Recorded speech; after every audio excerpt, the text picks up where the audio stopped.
instead of starting with the modern world. Just imagine this. You are alone, on a narrow strip of rock, in the middle of the North Atlantic.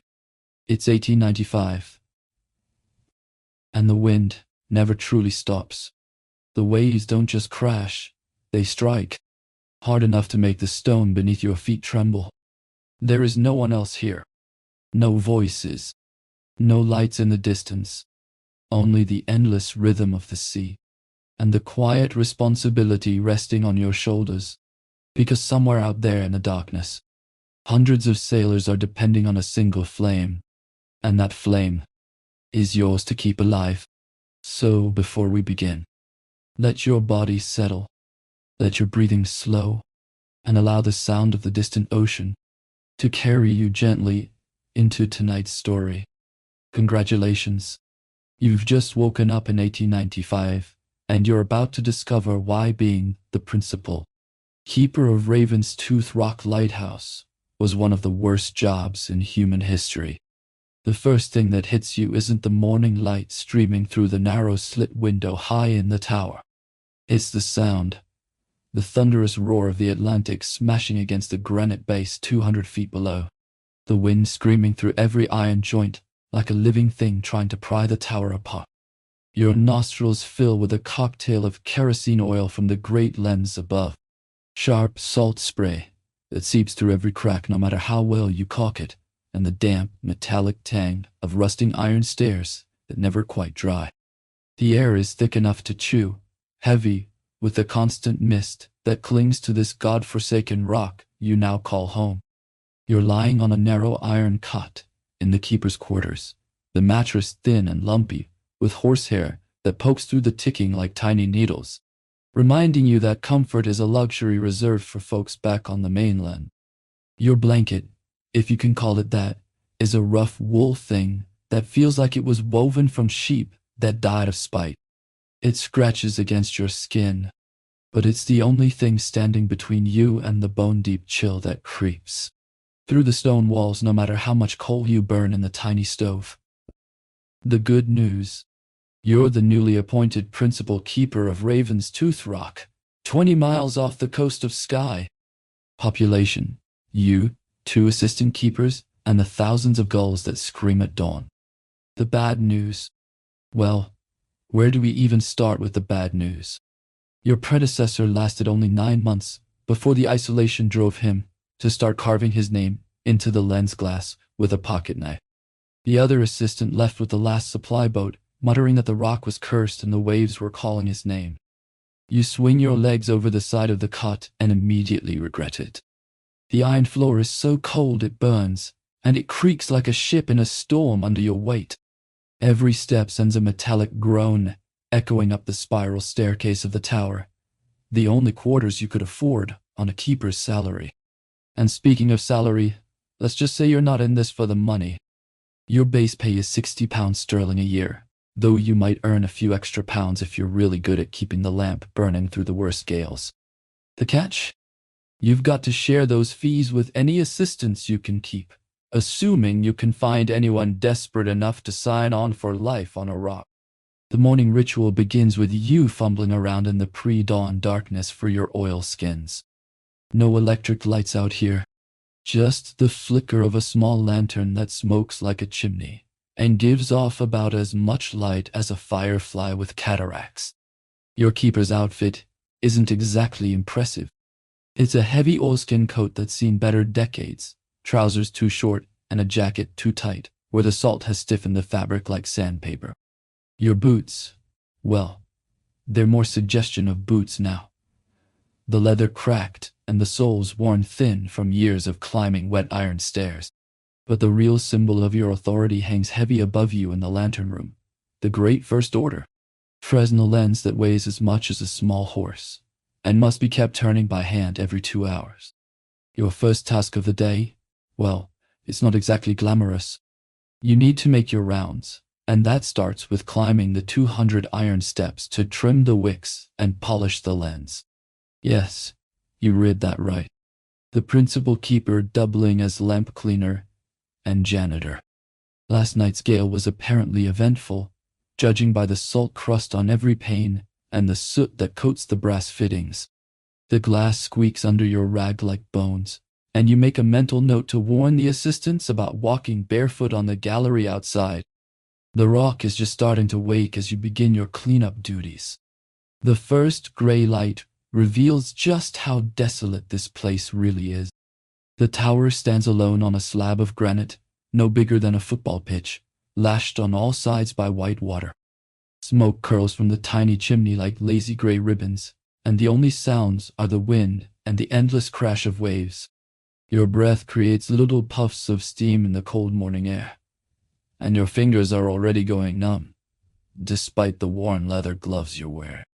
The morning ritual continues with you checking the oil reservoirs, winding the clockwork that turns the lens, and entering the night's weather in the logbook. It's not just maintenance. It's evidence of how your little community of 3 spends its evenings. Low oil levels tell stories of nights when the gale was so bad you couldn't leave the lantern room. Scratches on the brass tell of hands shaking from cold and exhaustion. And that single set of footprints in the salt on the gallery, well, somebody was out there last night wondering if the next wave would be the one that finally took the tower. The sun is starting to peek over the horizon now, painting the sky in shades of orange and pink that would be beautiful if you weren't so focused on survival. The light reveals just how rough this place really is. The tower itself leans slightly from decades of gales, held together by hope, rivets, and the occasional prayer. Paint is a luxury here. Most of the iron has weathered to a dull red that matches the perpetual rust coating everything. Your next stop is the storeroom at the base, optimistically called the provision cellar, but really just a damp stone box with iron bars on the vents. It's about the size of a decent chicken coop, and it smells worse after a week of storms. As you approach, you can hear the distant clang of a loose fitting somewhere above. Apparently one of the assistants is already up and trying to secure it. The key to the cellar hangs on a ring attached to your belt, and it's almost as heavy as the lantern room crank. The lock sticks. It always sticks, and you have to jiggle it while putting your shoulder against the iron door. When it finally gives way, the smell hits you like a physical blow. Damp canvas, rotting potatoes, and the unmistakable aroma of someone who didn't quite make it to the privy in time during last night's gale. Inside, you find young Thomas, one of the assistants, curled up on a sack of flour, using his coat as a pillow. He's a young fellow, maybe 22, with sandy hair and a face that suggests he's already made a few poor decisions. His clothes are rumpled and stained, and there's dried salt on his knuckles from trying to lash down a loose barrel. "Thomas," you say, not unkindly. "Time to wake up." He groans and opens one bloodshot eye. "Keeper, oh hell, what time is it?" "Time for you to help me with the oil transfer before the next supply boat arrives," you reply. The fine for dereliction of duty is a day's pay. More money than Thomas probably has, but less than the cost of feeding him for a week. "You got the strength? Or do I need to send word to the Lighthouse board?" Thomas sits up slowly, holding his head like it might fall off if he moves too quickly. "I got it, Keeper. Just give me a minute for the world to stop spinning." This is the glamorous life of a North Atlantic lighthouse keeper, transferring kerosene by hand and mopping salt off iron stairs. But you're about to learn that the boring parts of the job are actually the good parts. Because in a few hours, you're going to face the kind of situation that explains why most keepers don't last very long on rocks like this. While Thomas fumbles with the oil cans, you take a moment to check your other equipment. Besides the lantern crank, you've got a heavy oilskin coat that's seen better days, a pair of brass binoculars that probably weigh more than a horseshoe, and a keeper's log that's more stained than legible. The log is supposed to be your symbol of authority, but out here, authority is more about keeping the light burning than how neat your handwriting is. The log itself tells a story. It belonged to your predecessor, Keeper Elias Crow, who left the rock under circumstances that nobody likes to talk about. The ink stain in the upper right corner came from a wave that crashed through the gallery during what the board politely called a disagreement with the elements. The fact that Crow lived to hand over the log makes him luckier than most keepers in these parts. Thomas finally produces the required oil transfer, and you unlock the supply hatch. He stumbles out into the morning light, like a mole emerging from its hole. Try to keep the daydreaming to daylight hours, Thomas, you tell him. I need my sleep. He tips his cap. Well, tries to tip his cap, but nearly loses his balance in the process and shuffles off toward the winch where the next barrel needs hauling up. With your morning rounds complete, you head back to the watchroom, which is really just a scarred wooden table and chair squeezed into the base of the tower. The board lets you use the space in exchange for keeping the light burning when they're not watching. An arrangement that benefits you both since you need the free space and they need someone to watch for wrecks and troublemakers. Your table is a scarred wooden thing that's seen decades of use. Previous keepers have carved their initials into it along with what appeared to be tally marks, possibly counting days survived on the rock. The current record, according to the marks, is held by someone with the initials E.C., who apparently lasted 11 months and 4 days. The shortest tenure belongs to J.H., who managed exactly 9 days before circumstances forced him to seek employment elsewhere, or possibly a padded room. On top of the table sits your paperwork, and there's more of it than you expected. Turns out being a keeper involves a surprising amount of writing. You've got weather logs to file, oil consumption to record, and reports to send to the Lighthouse board. The board expects regular updates on lamp performance, lens condition, and any wrecks cited. They also want detailed records of any supplies used, repairs made, and fines levied for dereliction. All of this has to be written by hand, and your handwriting looks like a spider fell into an inkwell and died a slow death across the paper. The supply requisition part of your job is particularly challenging. You're responsible for ordering everything from kerosene to tinned beef for every keeper in the district, and many of the clerks back in Edinburgh view this as an unreasonable demand. Some approve without complaint, others require persuasion, and a few require you to bring along backup, preferably the kind of backup that comes with detailed logs and ready explanations. Today's requisition route includes a visit to the radio room. Wait, there is no radio yet, so it's the signal flag and heliograph to the mainland tender when it comes. Before you head out to the gallery to check the foghorn, you need to stop by the assistant's quarters to check on last night's disturbance. The quarters are technically closed this early, but there's smoke coming from the chimney, which means young Thomas is probably already up and trying to dry his socks. The climb to the gallery takes you past the service room where the fires are already burning, and the sound of metal on metal rings out across the morning air. The assistant, a massive man named Big Angus, waves at you from inside his workshop. Angus is one of your unofficial deputies. He doesn't wear a badge, but when a winch jams or a barrel needs hauling, he's usually willing to grab a crowbar and help restore order. His arms are like tree trunks, and his hands could probably crush walnuts without breaking a sweat. Ravenstooth's gallery sits at the very top, which is probably not a coincidence. The platform is larger than most in these parts, with iron railings that have actual glass panes in the windbreaks. Real luxuries in a place like this. You push through the iron door and immediately step into a different world. The gallery is wind-blasted and smells of salt, oil, and something that might be ozone from the constant lightning that plays around the rock during gales. Angus himself is behind the railing wiping down the foghorn with a rag that's seen better days. He's a man of uncertain age, anywhere from 40 to 60, depending on the light and how much sleep you've had. His oilskins are black and revealing in the way that makes clear his establishment's secondary purpose, survival. He looks up as you enter, and his smile is as sharp as a razor blade. "Morning, keeper," he says, his voice carrying the slight rasp of someone who spent years shouting into gales. "I was wondering when you'd come around about last night." You nod and settle onto one of the iron benches, the metal cold even through your oilskins. "Anything I need to know about?" Angus continues polishing the horn, though it was probably cleaned 3 wipes ago. "Nothing too serious. Just a couple of waves getting too familiar with the lower platform. Big Angus helped me lash everything down. He nods toward the corner where you notice for the first time that one of the guy wires has a fresh splice. Any damages I need to document? You ask. Part of your job involves keeping track of equipment damage that might result in board claims.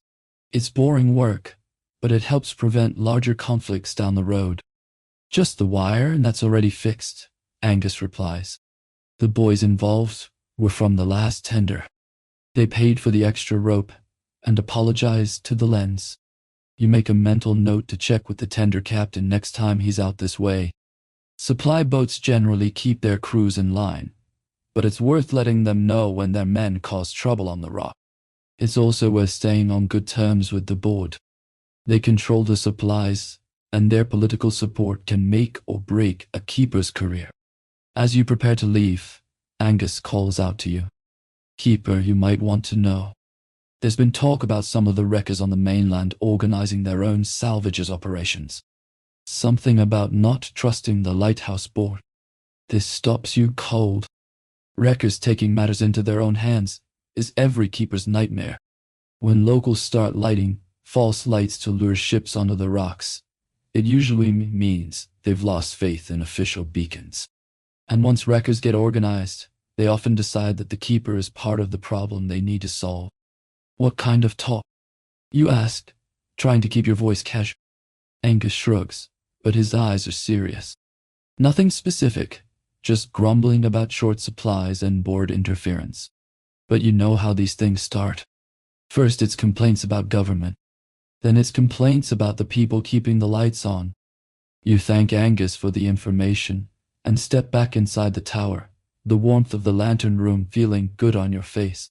But Angus's warning has put a chill in your bones that has nothing to do with the weather. Wrecker justice is swift, brutal, and often completely arbitrary. And keepers who find themselves on the wrong side of wrecking gangs tend to end up decorating the rocks with their own broken lanterns. The rest of your morning is spent on routine tasks, checking the barometer, polishing the reflectors, and making your presence known in the log. The last part is more important than it sounds. Half of being a keeper is just being visible, letting the sea know that someone is watching and paying attention. As you climb the stairs of Raven's Tooth, you can't help but think about the men who held this post before you. Some left for better opportunities. Others left in wooden boxes. A few simply disappeared one night, never to be seen again.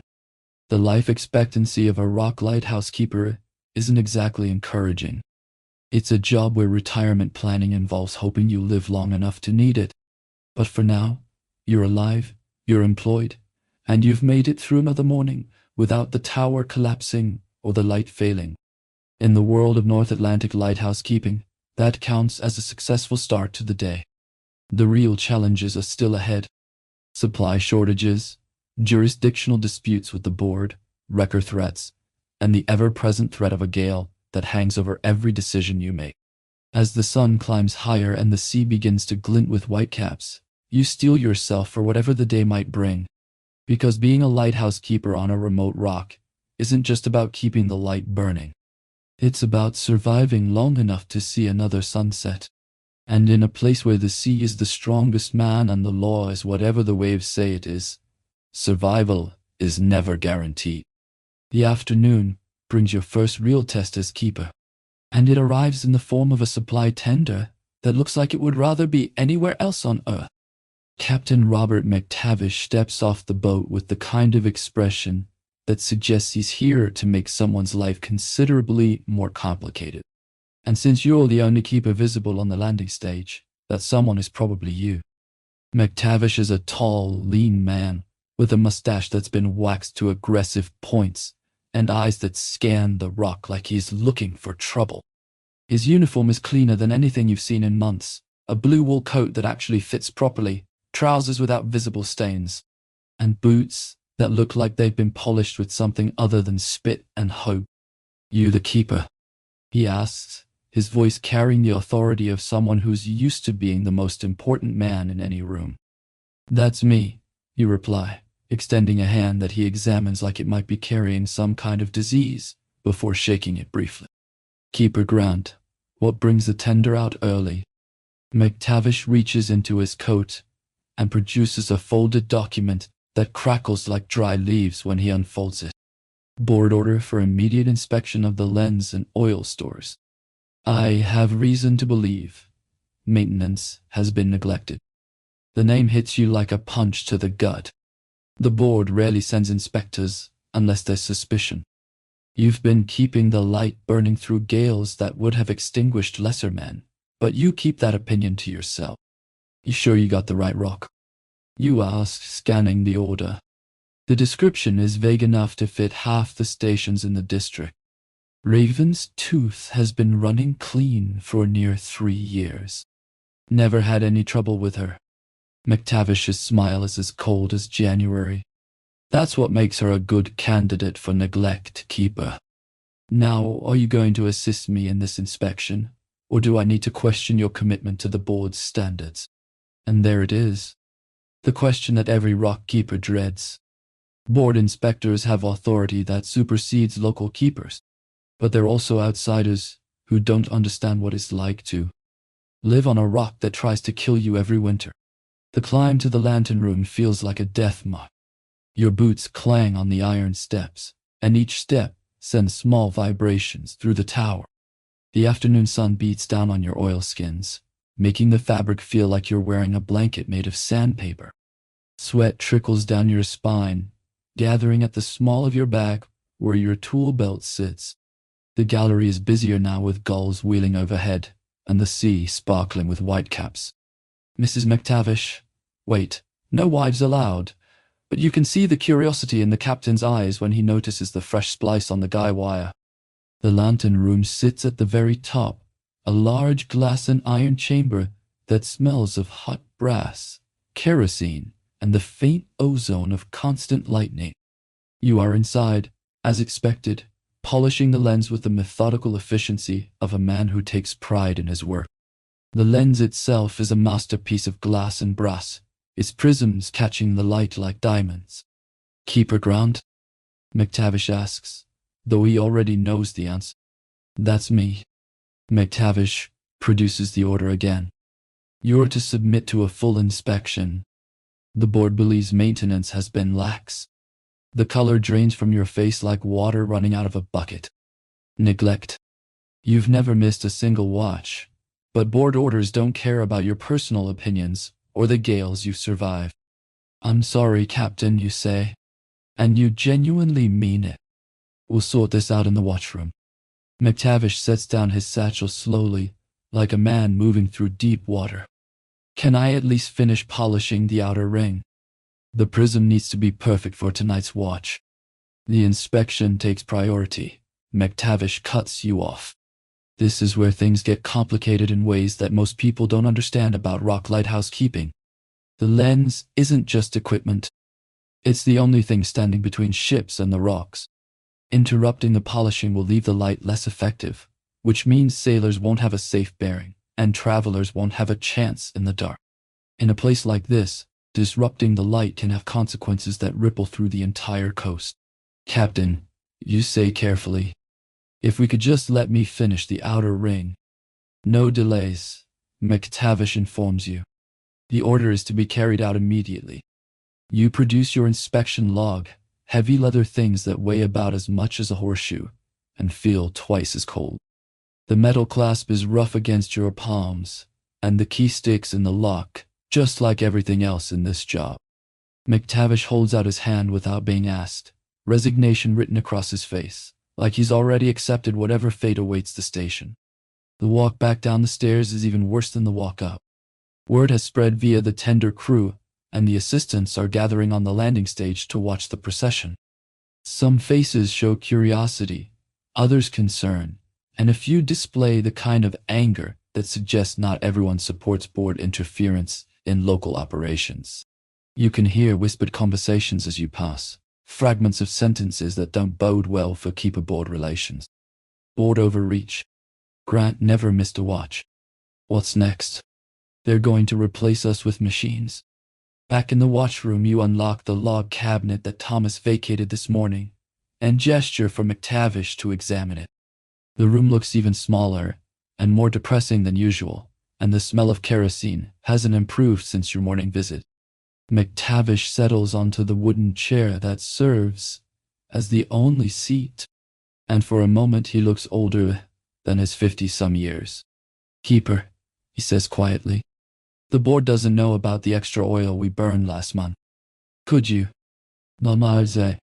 I'll note it properly, you promise. It's the least you can do. McTavish has been examining your log with the expression of a man who's found something distasteful stuck to his shoe. This station doesn't meet board standards for record keeping, he announces. It's what we've got, you reply, trying to keep the irritation out of your voice. The light will be safe here until the next tender. The inspection will be completed by morning, McTavish informs you. I'll be staying on the rock overnight to ensure compliance. This means you've got to feed and guard the inspector for the night, then arrange transportation back, all at station expense for a board case. It's another one of those lovely aspects of Rock Lighthouse keeping that nobody mentions when they pin the brass badge on your oilskin. As evening approaches, you find yourself dealing with another challenge that's uniquely Atlantic. Fog control. Yes, despite what the stories tell you, many rock stations had strict protocols about sounding the foghorn within certain hours. Tonight's test comes in the form of 3 fishing boats that appeared on the horizon about an hour before sunset. They're clearly not locals. Their hulls are weathered, their sails are patched, and they have the look of men who've been living rough for weeks. More importantly, they're heading straight for the rock, which violates the unwritten rule that no vessel approaches within a mile unless signaling distress. The rule is painted on a wooden board at the landing stage. By order of the board, no vessel shall approach the rock without proper signals. Fine for violation, £5 sterling, or confiscation of catch. Most fishermen comply with the rule without argument, but these 3 look like they might have different ideas about boat authority. You approach them on the landing stage, where they've tied up and are apparently discussing supplies. Up close, they look even rougher than they did from the tower. Their clothes are stained with fish guts and salt. Their faces are weathered by wind and spray, and their boots are caked with seaweed that suggests they've been dragging through challenging waters. Evening, gentlemen, you say, keeping your voice friendly but firm. I'm Keeper Grant. Welcome to Raven's Tooth, but I need to inform you about the approach protocol. You gesture toward the posted sign. All vessels need to signal properly while near the station. You can tie up only after proper clearance.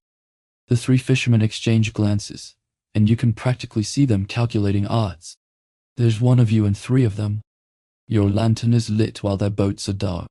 From their perspective, this probably looks like a pretty good bet for a quick raid on supplies. Now, Keeper, the tallest of the 3 says, with a nod that's more acknowledgement than respect. We're just passing through, planning to buy some oil and move on. Seems like a lot of trouble for a short visit. This is the moment that separates successful keepers from dead ones. You've got to enforce the rules, but you've also got to stay alive long enough to enforce them again tomorrow. 3 armed fishermen against 1 keeper isn't great odds, especially when the nearest backup is the inspector, who's more concerned with his paperwork than with station security. Your mouth goes dry as old canvas, and you can feel your heart beating faster. The late afternoon wind feels suddenly cold against your face, and your oilskins stick to your back with nervous sweat. Your hand wants to drift toward the foghorn pole, but you force it to stay still. Any sudden movement could trigger a confrontation that you're not likely to survive. I understand you're just passing through, you say, keeping your voice steady. But the rules apply to everyone near the rock, visitors and keepers alike. I'm sure you can appreciate that. The second fisherman, shorter and stockier, spits tobacco juice into the sea near your boots. What if we just finish our business real quick and sail on out? No harm, no foul. Can't allow that, you reply. But I can promise you'll get your clearance in the same condition when you leave. I'll even give you a receipt. The 3rd member of their group, a young man who can't be more than 20, looks nervous. His eyes keep darting between his companions and you, and his hand trembles slightly where it rests on his oar. Young men with boats and nerves make for dangerous combinations. This is bollocks, the tall fisherman finally says. We ain't causing trouble. We just want to buy some oil and get back on the water. And you can do that, you agree. Soon as you signal properly and wait for clearance. For a long moment, nobody moves. The evening air is still, except for the sound of waves and the distant cry of gulls. You can smell the fishermen's unwashed bodies mixed with fish and salt, and something that might be fear. Your own sweat has turned cold and you can feel it trickling down your sides. Then unexpectedly, salvation arrives in the form of Big Angus, the assistant. He emerges from the tower carrying a crowbar that looks like it could cave in a hull without much effort. Angus doesn't say anything. He just walks over and stands slightly behind and to the left of you, close enough to intervene if things go badly. The presence of backup changes the dynamic immediately. It's no longer 3 against 1, it's 3 against 2, and one of the two is a man who could probably bend iron with his bare hands. The fishermen recalculate their odds, and apparently they don't like the new map. "All right, keeper," the tall fisherman says with obvious reluctance. "We'll play by your rules." One by one, they signal properly and hand over their lines for inspection. The boats are well maintained, each worth more than most keepers make in a month. You make careful note of the registration numbers and write out receipts, because losing a fisherman's catch is a good way to find yourself on the wrong end of a very personal vendetta. You can reclaim these when you're ready to leave, you tell them. "Just find me or leave word at the landing stage." They nod and head into the storeroom, grumbling under their breath, but complying with the rules. Big Angus watches them go, then turns to you with a grin that shows several missing teeth. "Thought you might need a hand," he says. "Much obliged, Angus. Buy you a dram later." "I'll hold you to that." As Angus heads back to his workshop, you realize you're shaking slightly, a delayed reaction to the adrenaline that's been coursing through your system. Fog protocol enforcement is one of the more dangerous aspects of rock lighthouse keeping because it requires confronting desperate men and demanding they follow signals. It's a job that requires equal parts courage, diplomacy, and luck. The rest of the evening passes more quietly. You check on McTavish, who has settled into resigned acceptance of his inspection. You make your evening rounds, checking that the lens is turning smoothly and that the temporary piece is holding. The 3 fishing boats finish their business and sail away without incident, disappearing just as the sun disappears behind the western horizon. But as you settle in for the night in your small quarters high in the tower, you can't shake the feeling that today's challenges were just a preview of worse things to come. McTavish's inspection has stirred up resentment against the board.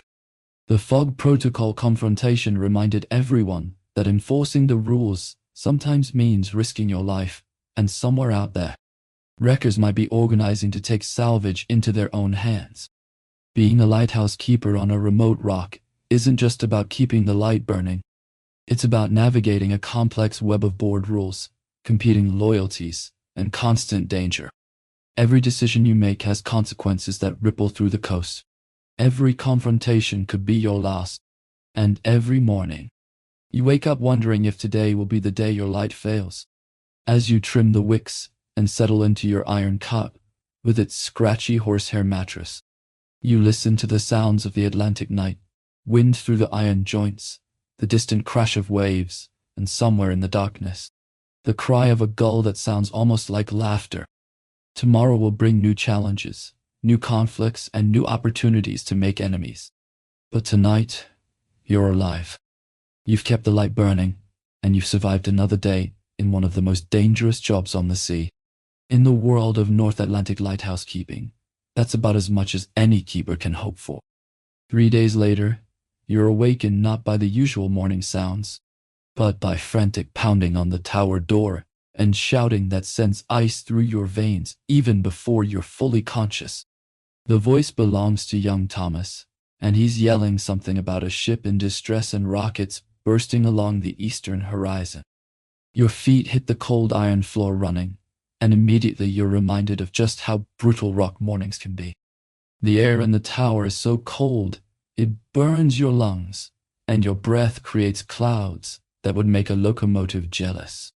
Your oilskins from yesterday are stiff with dried salt and spray. But there's no time to worry about comfort when sailors are dying on the waters you're supposed to protect. Keeper. Thomas's voice cracks with panic. You got to come quick. Ship got hit by the gale about 10 miles out. Mast down, rockets firing, and they're drifting straight for the rocks. You're pulling on your boots while he talks, and each piece of leather feels like ice against your skin. Your tool belt settles around your waist with its familiar weight. But this morning, it feels heavier than usual. Like a reminder that today might be the day you actually have to use the rescue lines for something more serious than drills. How many rockets? You ask, grabbing your oilskins and the heavy brass telescope that leans against the wall beside your cot. The telescope is a good one, but it's reliable and accurate enough for rock work. More importantly, it can spot a distress signal from farther than your eyes alone. Don't know for sure, Thomas replies, bouncing on his feet like he needs to use the privy. The assistant who spotted it said maybe 4 or 5 rockets, all red. They killed the chance of any survivors reaching shore. You knew the risks. A grizzled old-timer who'd been on rocks for more years than most people had been breathing. He was tough as canvas and twice as smart. But even experience and caution don't mean much when you're facing a gale that shoots rockets and doesn't bother with questions later. This is the moment when being a keeper stops being about trimming wicks and maintaining order and starts being about risking everything to save lives that won't hesitate to add another keeper to their body count if the rescue goes wrong. Ship distress is a board responsibility, but the nearest tender is probably days away.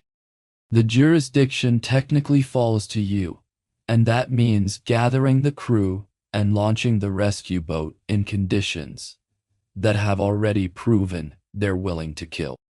Your first stop is the signal room, where you send urgent flag signals to the mainland and to the nearest tender. The signalman, a nervous man named Ezra, who always smells like machine oil and salt, taps out your messages with fingers that shake slightly. Bad news travels fast along the telegraph lines, and by noon, every station within 100 miles will know that Raven's Tooth waters aren't safe for travel. Any word back yet from other rocks? You ask Ezra. Similar wrecks, ships matching these descriptions. Ezra adjusts his wire-rimmed spectacles and shuffles through a pile of signal logs. Nothing recent, but there was a ship lost near the Minch last month. Similar description. 4 or 5 rockets, well armed with distress, took the strongbox and drifted south. This suggests you're dealing with a professional wreck, or a ship in genuine trouble, not opportunistic locals. Professional distress calls are worse news than amateurs, because they're experienced, organized, and they've probably planned escape routes and hitouts in advance. They're also more likely to panic, since they understand that dead men can't identify them in court. Your next stop is finding men willing to man the rescue boat in pursuit of a ship in distress. This is where the rubber meets the road in rock lighthouse keeping. Your authority is only as good as your ability to convince other men to risk their lives backing you up. And convincing people to launch a boat into a gale isn't exactly a simple sales pitch. Big Angus is your first recruit, and thankfully he agrees without much persuasion. Can't have ships thinking our waters are easy pickings, he says, strapping on his life belt that looks like it was built for someone his size. I'll grab the lines and meet you at the landing stage. Your second recruit is more problematic. Frank, the other assistant and a decent hand with the oars, agrees to join the rescue, but immediately starts negotiating terms. What's the pay for rescue work? He asks. And who covers our expenses if we're out for hours? This is one of the ugly realities of rock lighthouse keeping that nobody likes to discuss. Rescue crew are entitled to payment for their time and compensation for their expenses, but the board budget for such things is practically non-existent. You're asking men to risk their lives for minimal pay, and everyone knows it. Standard rescue rate is £2 a day plus expenses, you tell Frank, though you're not entirely sure the board will actually pay that much. Food and oil covered if we're out overnight. Frank nods reluctantly. I'm in, but I want that in writing. By the time you've assembled the crew, the gale is well up, and you've lost precious hours that the ship has used to drift closer to the rocks. Your group consists of yourself, Big Angus, Frank, and 2 men from the fishing boats who volunteered when they heard the rockets. 5 men total, probably enough to handle a small ship if you can reach her. But definitely not enough if she's joined up with a larger wreck or the sea decides otherwise. The route to the distress site takes you through some of the most beautiful and treacherous waters in the North Atlantic. Rolling swells covered with whitecaps stretch to the horizon, broken by rocky outcroppings and stands of kelp that follow the currents. It's the kind of seascape that looks peaceful and welcoming until you realize how many places it offers for a ship to founder and a keeper to drown. Your rescue boat, a sturdy clinker-built dinghy named Duchess, picks her way carefully along the riptides. She's not the prettiest vessel, but she's reliable and sure-footed, which matters more than speed when you're rowing into potential disaster. The leather of the oars creaks with each pull, and the rhythm of the waves creates a steady percussion that might be soothing under different circumstances. The distress site, when you finally reach it, looks like a scene from hell. The ship sits at an odd angle, one mast shattered, and the deck riddled with broken rigging. The captain lies crumpled beside the wheel, his body already attracting gulls despite the cold spray. Blood has soaked into the wood around him, turning the deck into a dark, sticky mess that your boots squelch through as you examine the scene. "Jesus," whispers one of the fishermen, a young man who's probably never seen a violent wreck before. His face has gone pale, and he looks like he might lose his breakfast at any moment. "Stay focused," you tell him, though your own stomach is churning. "We need to read this wreck and figure out if anyone's still alive." The evidence tells a grim story. The ship had positioned herself in the worst possible place, unable to turn with no cover from the rocks. The distress was swift, brutal, and professionally executed. Rockets in the rigging show that they used flares, not just shouting, which means they were signaling from distance rather than drifting helplessly. That suggests discipline and planning rather than the wild, chaotic panic of desperate amateurs. The strongbox has been pried open with professional tools, not just smashed. Most ominously, there are signs that they took time to search the cabins thoroughly. Clothes and personal items are scattered around the deck, suggesting the crew wasn't in any hurry to abandon ship. That level of confidence is troubling. It means they either know the waters well enough to be certain of salvage, or they have local help. Tracks in the water lead south toward the cove, Big Angus reports, crouching beside cleared debris in the surf. 5 men. Like the rocket suggested. They're not trying to hide their course. That's either arrogance or another sign of professional planning.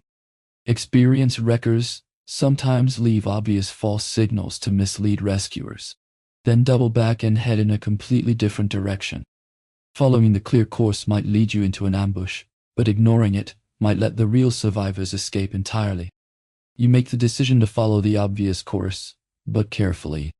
The crew spreads out in a loose line with each man responsible for watching a different sector. It's basic boat tactics applied to rescue. If the wreckers are waiting in ambush, at least they won't be able to kill all of you with the first volley.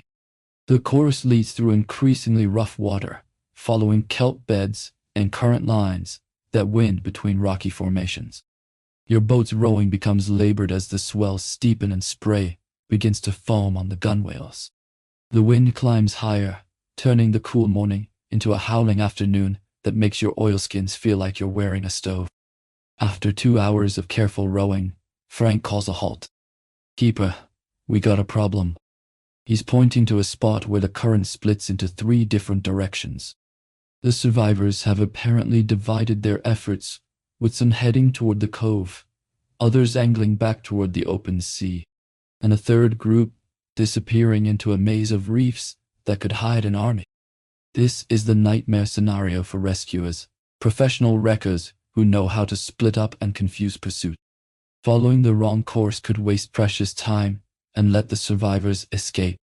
Following all 3 courses means dividing your already small crew into groups too small to handle armed resistance. What do you think, Keeper? Big Angus asks, and you can hear the uncertainty in his voice.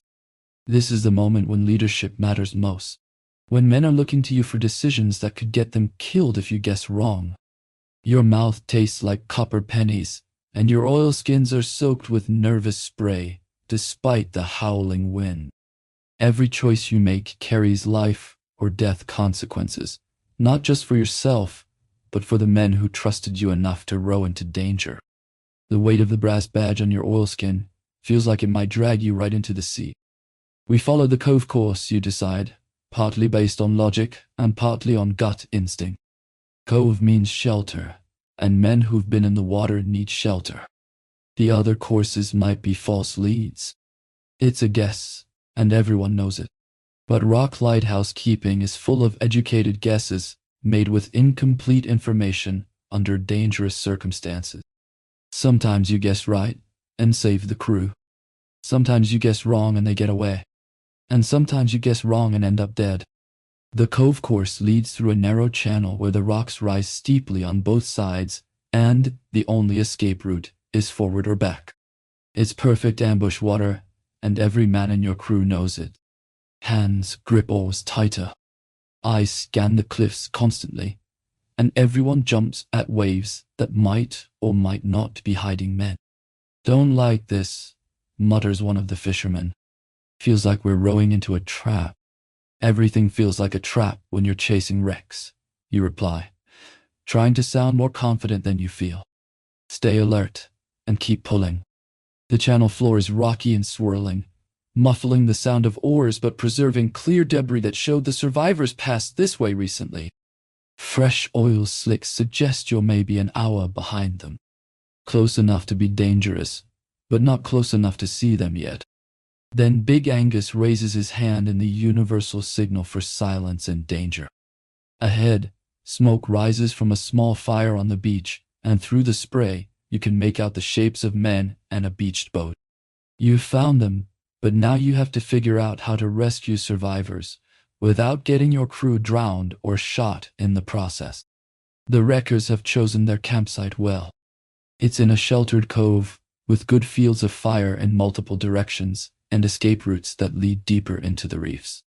They're not hiding, which suggests either supreme confidence or a trap designed to lure pursuing keepers into killing range. 5 men, like the rocket said, Big Angus whispers, counting the figures moving around the camp, all armed, and they've got lookouts posted. This is the moment that separates successful keepers from dead heroes. You could charge in with lines blazing and probably save some of the survivors, but you'd also probably lose half your crew in the process. You could try to negotiate surrender, but men who've already caused a wreck rarely give up without a fight.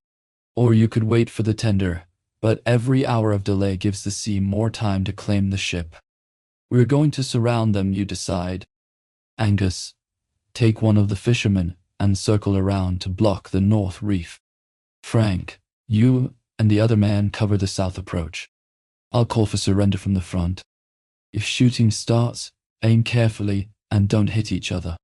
It's a plan that might work or might get everyone killed, but it's the best option you can think of with limited men and time running out. The crew splits up, moving carefully through the surf and rocks to take their assigned positions. Every snapped oar sounds loud enough to wake the dead, and every gull cry makes you wonder if it's actually a signal between the wreckers. When everyone is in position, you take a deep breath and step into the open with your rescue line ready. "Lighthouse keeper," you call out. You're surrounded. Throw down your weapons and surrender. For a moment, everything freezes like a painting. The wreckers stop what they're doing and stare at you. Your crew members aim their lines from concealment. Even the waves seem to sense the tension and stand perfectly still. Then one of the wreckers, a bearded man wearing a soaked cap, slowly reaches for his pistol, and you know the fight is about to start. The confrontation that follows is nothing like the clean, dramatic rescues you see in the papers. It's chaos, noise, and terror all mixed together in a deadly confusion that seems to last forever and end in seconds. Spray fills the cove like fog. Flares bloom like deadly flowers, and the sound of bullets whining off rocks creates a symphony of violence that will haunt your dreams for years to come.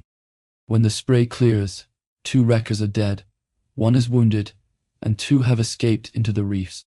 Your crew is intact, but shaken. Frank has a rope burn on his arm, and one of the fishermen is nursing bruised ribs from diving behind a boulder.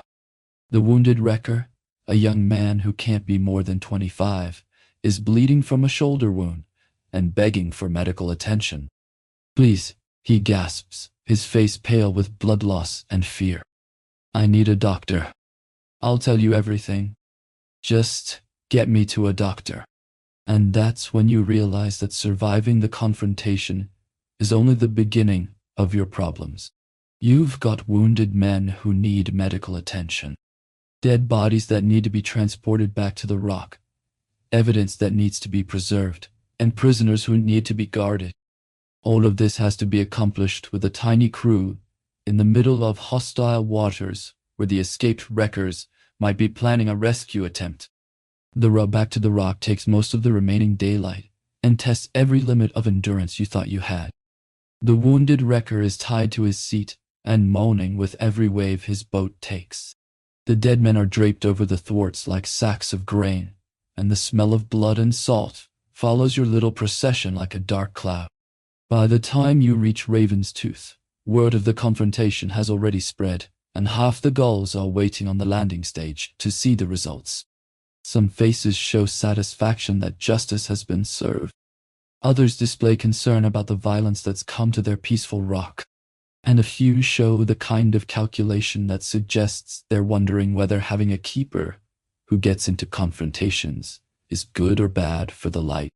As you lock the surviving wrecker in the storeroom and begin the paperwork that will document this day's events, you realize that being a lighthouse keeper on a remote rock isn't just about enforcing the rules. It's about making split-second decisions with life or death consequences, leading men into danger, and living with the results of violence that seems to follow you wherever the sea takes you.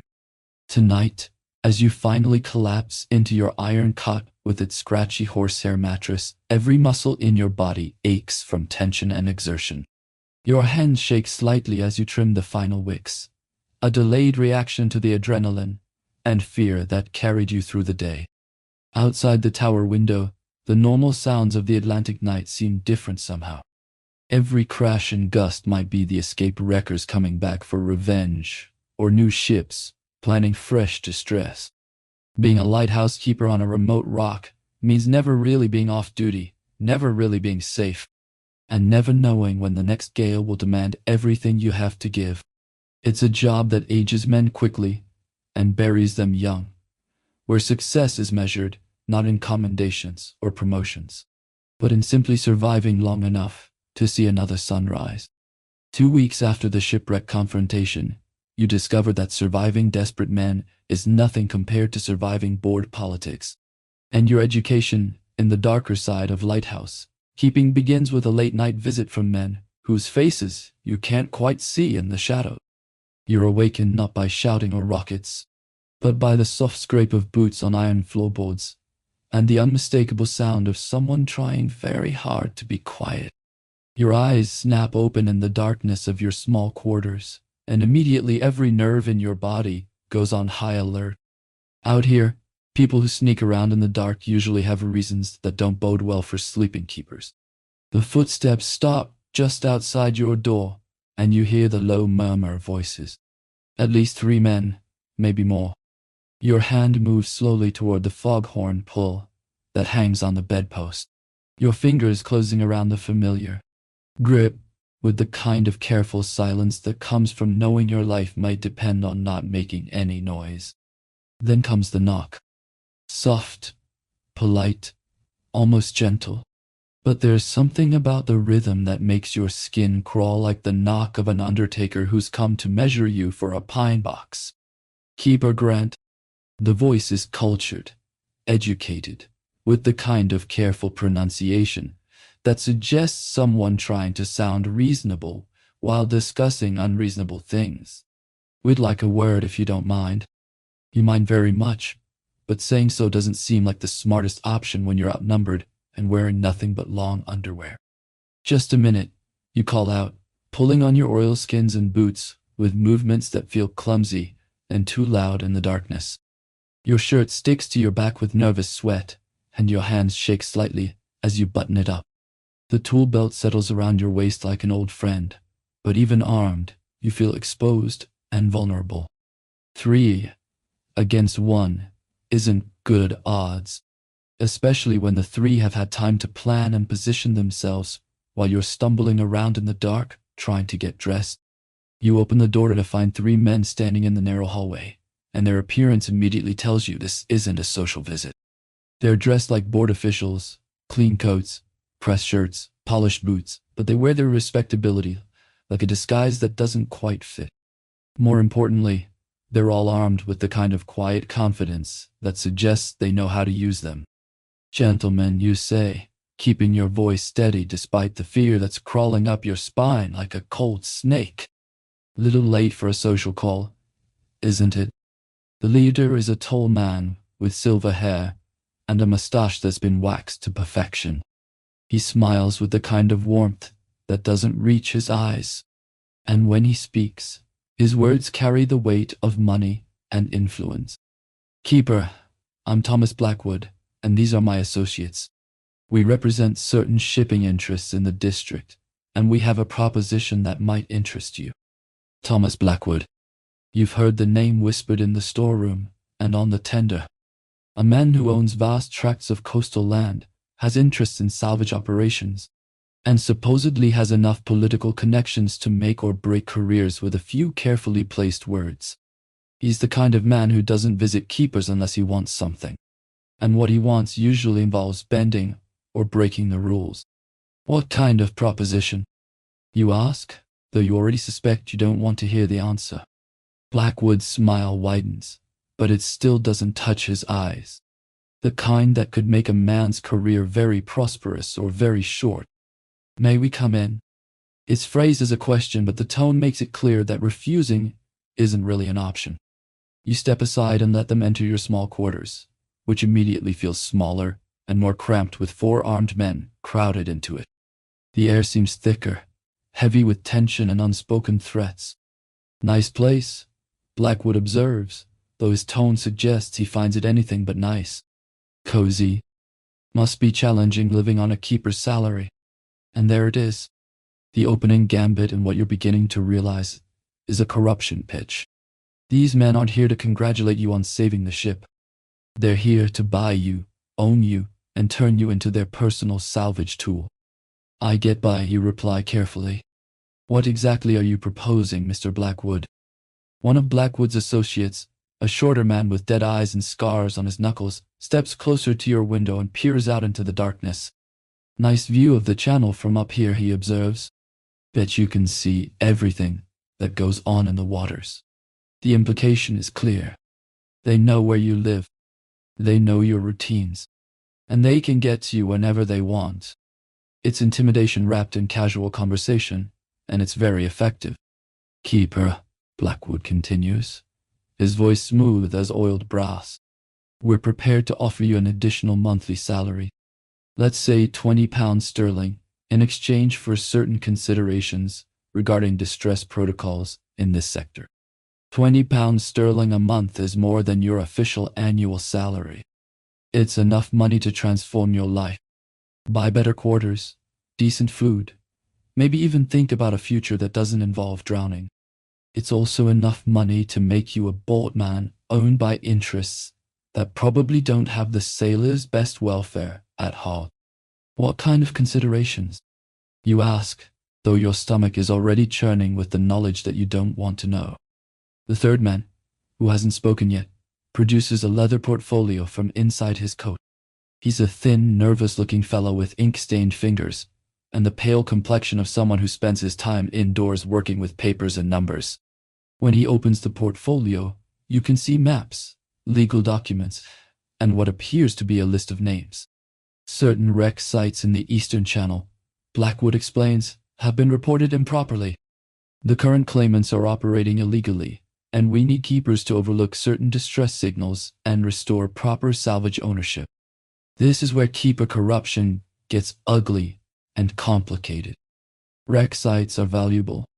Disputes over them are common, and the legal system is often too slow or corrupt to resolve conflicts fairly. What Blackwood is proposing sounds like legalized wrecking with official backing, using your light to steer ships onto rocks for profit.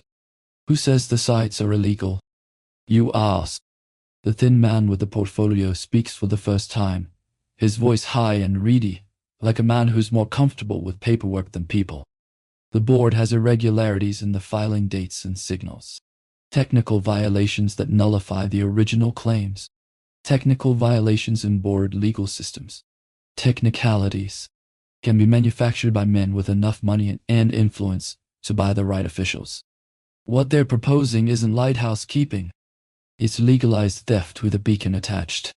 And if I'm not interested in your proposition, you ask, though you already know the answer will be unpleasant. Blackwood's smile disappears entirely, and suddenly, the room feels colder. Keeper, you've been in this job, 6 weeks? In that time, you've made enemies of the board by questioning their inspection methods. You've alienated local fishermen by enforcing fog protocols. And you've cost the district significant money pursuing that wreck when negotiation might have been more economical. Each point hits like a physical blow because they're all true. Your job performance viewed from certain angles does look questionable. Inspector McTavish left the rock, muttering about local keepers who don't understand proper procedure. Several fishermen have complained about the signal policy affecting their catches. And the wreck pursuit did cost the board money for crew wages and expenses. People are already questioning whether you're the right man for this rock, Blackwood continues, his voice carrying the weight of implied threats. It would be unfortunate if those questions became more vocal. The scary man by the window turns around and fixes you with a stare that makes your blood run cold. Of course, sometimes when folks ask too many questions about a keeper's competence, they start wondering about other things too, like whether he might be taking money from wreckers, or maybe even working with them. It's a masterpiece of intimidation. They're simultaneously offering you money to be corrupt and threatening to accuse you of corruption if you don't take their money. It's the kind of political chess move that could destroy your career and possibly your life regardless of what you choose. I need time to think about this, you say, hating how weak your voice sounds. Of course, Blackwood agrees, his pleasant smile returning. Take all the time you need. We'll check back in a few days for your answer.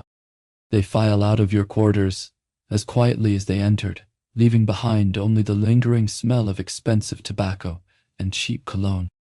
You stand alone in the darkness, listening to their footsteps fade away, and wondering if you've just been given an offer you can't refuse, or a death sentence with a few days' delay. The rest of the night passes without sleep. You lie on your iron cot, staring at the ceiling and trying to figure out how a simple job keeping the light burning has turned into a choice between corruption and career suicide. Outside your window, the Atlantic sleeps peacefully, unaware that their keeper is wrestling with decisions that could determine whether safety means law and order or whoever has the most money and influence. Morning brings new problems, starting with the discovery that your prisoner, the wounded wrecker, has developed a fever that's turning the storeroom into a pestilential hole that smells like death and desperation. The bullet wound in his shoulder has gone bad, probably infected, and he's alternating between delirious rambling and periods of unconsciousness that suggest he might not survive to stand trial. Keeper, he gasps when you check on him, his face flushed with fever and his clothes soaked with sweat. I got information. Important information, but I need a doctor and I need protection. What kind of information? You ask, though you're more concerned with the smell coming from his wound. It's the sweet, sickly odor of flesh starting to rot, and it suggests that even if you could afford a doctor, it might be too late. The wreck, he whispers, his voice barely audible, wasn't random. Someone on the mainland set it up. Someone who knew which ship was carrying the payroll. This hits you like a punch to the gut. The wreck that nearly got you killed wasn't just opportunistic disaster. It was an inside job planned by someone with access to shipping schedules and cargo information. Someone local, someone trusted, someone who might be sitting in church on Sunday mornings while planning wrecks for Monday. Who? You demand, but the prisoner has slipped back into unconsciousness, leaving you with more questions and no answers.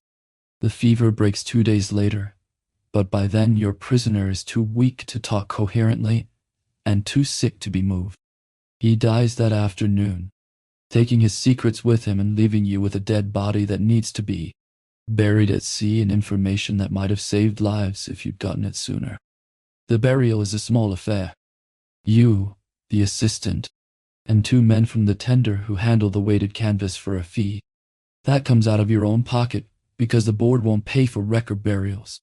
As you watch them lower the body into the sea, you can't help but think about all the things that man knew and all the justice that died with him. That evening, as you're making your rounds and trying to forget about dead prisoners and corruption offers, you encounter another reminder of why being a lighthouse keeper on a remote rock is more complicated than just keeping the light burning. A group of local fishermen has gathered on the landing stage, and their conversation stops abruptly when they see you approaching. "Evening, keeper," says Ben Crawford, the skipper of the largest boat and a man whose opinion carries weight in local waters. His tone is polite but cool, and the other fishermen nod acknowledgement without much enthusiasm. "Gentlemen," you reply, noting how they've positioned themselves between you and the winch. It's not exactly threatening, but it's not entirely friendly either. "We've been talking," Crawford continues, "about the security situation in the channel. Wrecks, distress calls, board inspectors questioning local keepers. Folks are concerned. Here it comes. The conversation you've been dreading since Blackwood's visit. Local citizens organizing to take salvage into their own hands, either because they don't trust official beacons or because they want to control them themselves. What kind of security measures are you considering?" You ask, though you suspect you already know. Another fisherman, a grizzled man named Pete Sullivan, spits tobacco juice into the sea and fixes you with a hard stare, the kind that gets results. Wreckers don't generally survive encounters with well-armed boats who ain't concerned about legal procedures. Wrecker justice, false lights, summary salvage without signals or legal representation. It's the dark side of coastal democracy where popular will trumps legal process, and might makes right. And once wrecker groups get organized and confident, they often decide that keepers who don't cooperate are part of the problem that needs solved. "I understand your concerns," you say carefully, "but wrecker action tends to create more problems than it solves. Innocent ships get sunk. Legal authority breaks down. And pretty soon, nobody knows who's lighting what signal." Crawford nods thoughtfully, but his expression suggests he's not entirely convinced. "Maybe so, keeper, but when official beacons can't protect honest sailors, what choice do folks have?" It's a fair question, and you don't have a good answer. Your legal authority couldn't prevent the wreck, couldn't save the captain's life, and couldn't extract information from a dying prisoner before it was too late. From the fisherman's perspective, official lighthouse keeping is failing, and they have legitimate reasons to consider alternatives. "Give me a chance to make the system work," you say, knowing how weak it sounds. "I'm still learning the job, still building relationships with the board. Things will improve." The fishermen exchange glances that suggest they're not entirely convinced, but Crawford nods politely. "We'll give you some more time, keeper. But if things don't improve soon, we may have to take steps to protect our own interests." As they disperse, you realize you're caught in a perfect storm of coastal politics. Corrupt shipping men want to buy your cooperation. Board inspectors question your competence. Local fishermen are organizing wrecker groups because they don't trust official beacons. And somewhere in this mess, wreckers are planning new disasters while you're struggling just to figure out who the good guys are supposed to be. Back in your quarters that night, You sit at your scarred wooden table and try to make sense of the paperwork that's supposed to document your lighthouse activities, incident reports, expense vouchers, oil consumption records, and correspondence with the board. All of it written by hand in your increasingly illegible scrawl. But as you work through the papers, patterns begin to emerge that make your blood run cold. The ship that was wrecked was carrying payroll for claims in the Eastern Channel, the same area where Blackwood wants you to overlook distress signals. The wreck happened on a schedule that suggests someone with access to shipping information provided details to the wreckers. And the dying wrecker's claim about inside information suddenly makes terrible sense. Someone arranged for the ship to be wrecked, possibly to create financial pressure that would force the owners to abandon their routes. When that didn't work, they sent corrupt shipping men to buy a keeper who would overlook the signals legally. And if you refuse their offer, they'll probably arrange for you to have an accident or be accused of corruption yourself. It's a web of conspiracy that reaches from wreckers to respected shipping men, from payroll ships to board politics, and you're caught in the middle of it, expected to choose sides in a conflict where every choice seems to lead to corruption or disaster. As you trim the final wicks and settle into your iron cot, you listen to the familiar sounds of the Atlantic night and wonder how many other keepers have found themselves in similar situations. How many have chosen corruption over conscience? How many have died trying to stay honest? And how many have simply disappeared into the sea, leaving behind only questions and legends? Being a lighthouse keeper on a remote rock isn't just about facing desperate men or polishing lenses for reluctant sailors. It's about navigating a moral seascape where right and wrong are often determined by whoever has the most money, the most boats, or the most political influence.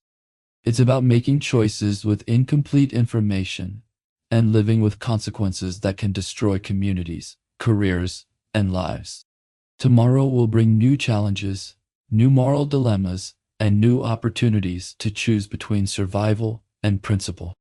But tonight, in the darkness of your small quarters high in the tower, you're beginning to understand why so many rock keepers lasted only a few months in the job, and why the ones who survived were often the ones who learned to compromise with the very forces they were supposed to fight.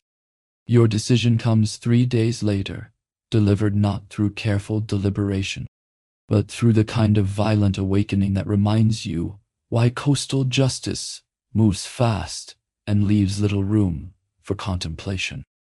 You're jolted from uneasy sleep by the thunder of oars and shouting voices that cut through the pre-dawn darkness like knives through silk. Keeper! Keeper Grant! The voice belongs to young Thomas again, but this time he's not alone. Through your window, you can see lanterns bobbing in the darkness and the silhouettes of boats gathered on the landing stage below. Your stomach drops like a stone down a well, because midnight gatherings of armed boats rarely bring good news to sleeping keepers. You pull on your oilskins with shaking hands, your fingers fumbling with buttons and buckles as adrenaline floods your system. The cold morning air bites at your skin, but it's nothing compared to the chill that runs down your spine when you realize what you're probably about to face. In the Hebrides just last year, Keeper Henry Plummer found himself on the wrong end of wrecker justice when locals discovered he'd been leading a gang of wreckers called the Innocents. They wrecked his boat along with 20 other members of his criminal organization, and the story has become a cautionary tale whispered in keeper quarters across the coast. When you step outside onto the landing stage, the scene that greets you looks like something from a fever dream. At least 30 men in boats fill the channel, their faces hidden by shadows and hat brims, their hands resting on oars and lines. Lanterns cast dancing light that turns familiar rocks into alien shapes and transforms neighbors into menacing strangers. The air smells of burning pitch, fish guts, and something else. The metallic scent of fear and violence that you're learning to recognize. "Oh, Keeper Grant," calls out a voice from the lead boat, and you recognize Ben Crawford's tone, despite the formal distance in his words. "We need to talk." But this isn't talking. This is a show of force designed to make it clear that you're outnumbered, outgunned, and running out of options. The men before you represent the local power structure: fishermen, salvage operators, influential sailors who've decided that official beacons aren't serving their interests. They're not a mob in the traditional sense, but they're not exactly a friendly delegation either. "What can I do for you, gentlemen?" you ask, your voice carrying better than you expected, despite the fear that's making your heart hammer against your ribs like a trapped bird. Crawford urges his boat forward a few strokes, close enough that you can see his face in the lantern light.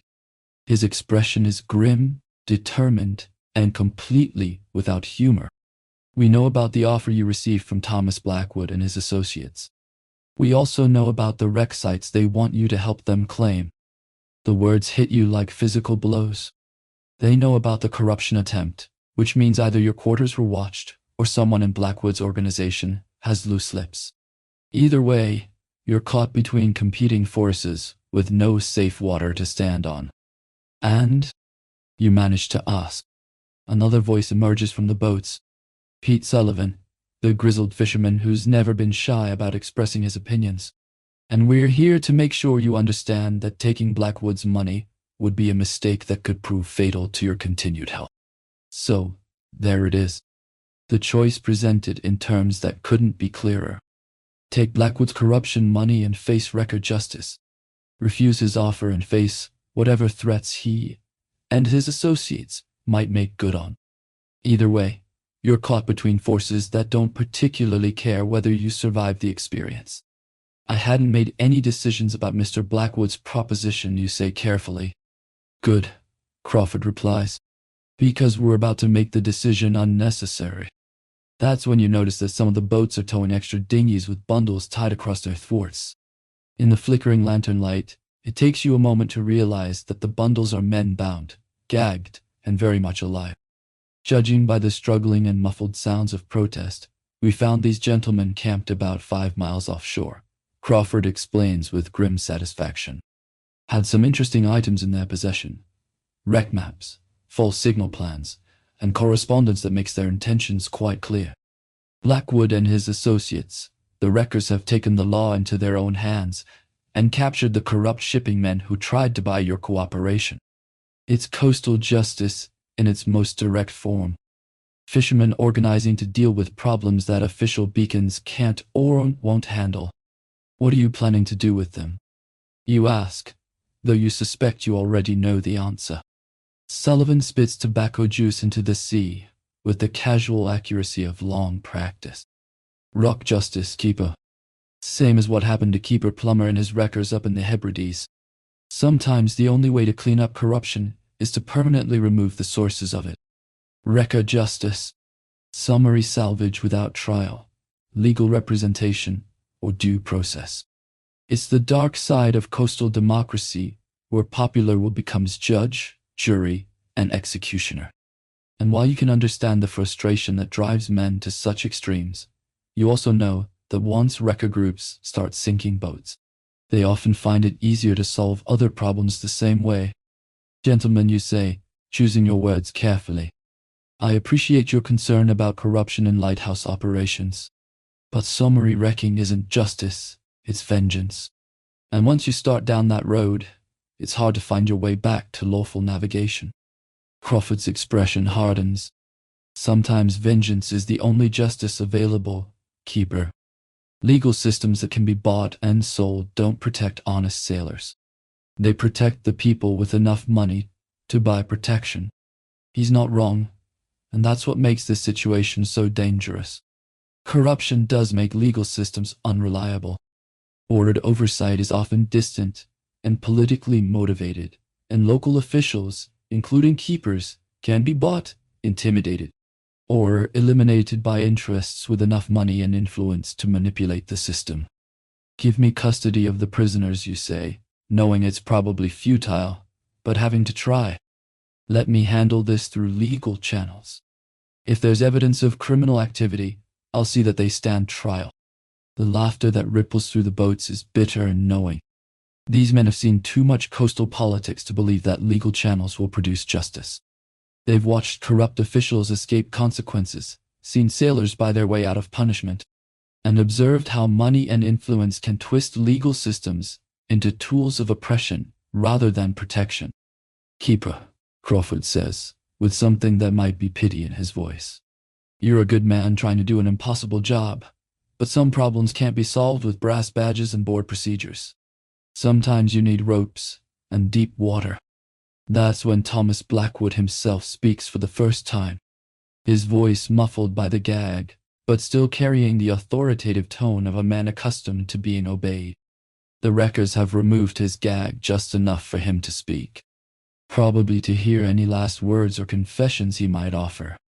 Keeper Grant, he calls out, his voice still carrying that oily charm. I can make this worth your while. These men are acting outside the law. Help me, and I'll triple my original offer. Even facing death, Blackwood is trying to buy his way out of trouble. It's almost admirable in its consistency. A man so committed to corruption that he'll attempt bribery right up until the moment they put the line around his boat. Triple, Sullivan laughs. That's £60 a month, Keeper. You hearing this? Man thinks he can buy his way out of a keel-hauling party. But Crawford raises his hand for silence, and his expression grows thoughtful. Actually, Keeper, this gives us an opportunity to demonstrate something important about justice and corruption. The wrecker leader turns to address his followers, his voice carrying the weight of moral authority that comes from genuine conviction.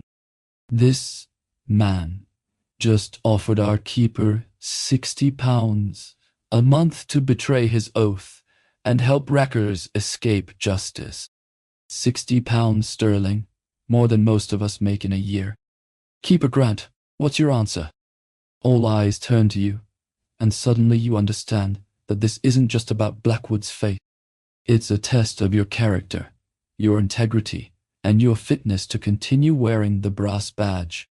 The wreckers want to know whether you can be bought, whether you'll choose money over the light, whether you're part of the problem or part of the solution. Your mouth is dry as salt canvas, and your heart pounds so hard you're surprised everyone can't hear it. Sweat trickles down your back despite the cool morning air, and your hand shakes slightly as you consider the implications of whatever you say next. Mr. Blackwood, you say finally, your voice carrying across the silent channel.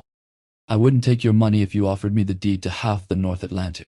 Corruption is exactly what's wrong with Lighthouse operations in this district, and I won't be part of it.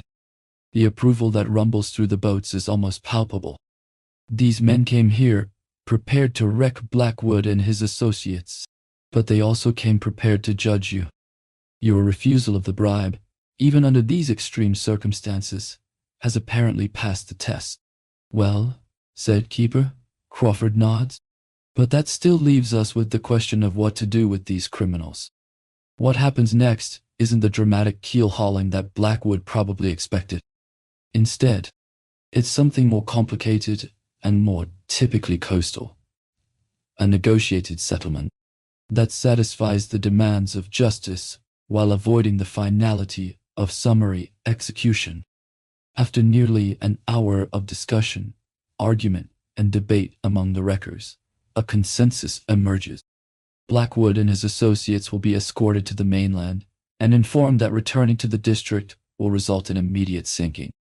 Their boats and assets in the channel will be forfeit, distributed among the fishermen whose catches they tried to steal, and they'll be given exactly 1 hour to gather personal belongings before permanent exile begins. It's not legal justice in any traditional sense, but it's effective. The corrupt shipping men are removed as a threat, their victims are compensated, and the community is protected from future predation. Most importantly, no one dies, which distinguishes this wrecker action from the bloodier examples of coastal mob justice. As dawn breaks over Raven's Tooth and the wreckers disperse to their boats and businesses, you find yourself standing alone on the landing stage, watching Thomas Blackwood and his associates sail away under armed escort.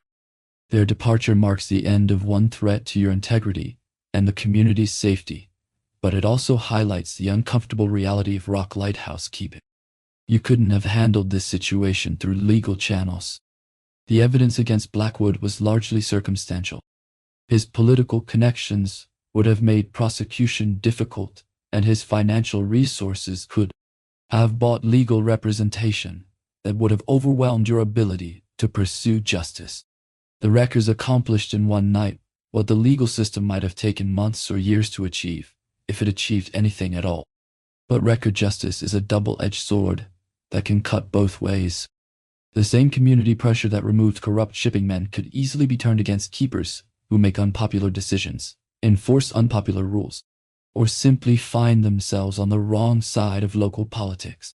The line between justice and mob rule is often thinner than anyone wants to admit. Over the following weeks, life on Raven's Tooth settles into something approaching normal, or at least what passes for normal in a place where the sea is always one bad decision away. The shipping routes in the Eastern Channel are worked peacefully by their original owners. Wreck incidents decrease significantly, probably because the inside information source has been eliminated, and your relationship with the community improves as word spreads that you refused corruption money, even when facing potential violence. But the experience has taught you uncomfortable truths about Rock Lighthouse, keeping that will shape the rest of your career, however long that might be. Justice isn't always legal. Lighthouse keeping isn't always lawful, and survival often depends more on political awareness than on polishing skills or board knowledge. You've also learned that being a lighthouse keeper on a remote rock means accepting moral ambiguity as a constant companion. You couldn't save the captain from the wreck, couldn't extract information from a dying prisoner, and couldn't handle corruption through legal channels. But you could refuse bribes, support your community's need for safety, and maintain enough integrity to earn the respect of honest sailors. The daily routine of keeper's work continues with its familiar mixture of mundane tasks and life-threatening emergencies. You trim wicks from reluctant assistants, break up arguments over supplies, serve board orders on men who'd rather sink than comply, and maintain order in a community where disorder is always bubbling just beneath the surface. Some days you spend hours polishing the lens or documenting oil consumption in handwriting that grows more illegible with each passing week. Other days you row out in pursuit of wreckers, distressed ships, or armed fishermen who view keepers as obstacles to be eliminated rather than authorities to be respected. The pay remains pathetic. £60 a year, plus fees that you have to collect from people who often can't or won't pay them. Your living quarters are still cold, cramped, and uncomfortable. Your equipment is still minimal and often unreliable, and your life expectancy is still considerably shorter than you'd prefer. But gradually, you begin to understand something that no one tells you when they pin the brass badge on your oilskin. Being a lighthouse keeper on a remote rock isn't really about keeping the light burning. It's about helping communities create the conditions where safe navigation becomes possible. You're not just trimming wicks. You're building the social structures and relationships that make civilization viable in an uncivilized sea. Every log you file helps fund the infrastructure that communities need to survive and grow. Every fog signal sounded demonstrates that collective safety can take precedence over individual preference. Every wrecker you arrest or drive away sends the message that predatory behavior won't be tolerated. And every corrupt offer you refuse proves that integrity is possible, even in systems where corruption is common. The work is dangerous, underpaid, and often thankless. But it's also essential in ways that become clear only when you understand how fragile coastal communities really are. These stations exist in a constant balance between order and chaos, civilization and barbarism, light and darkness.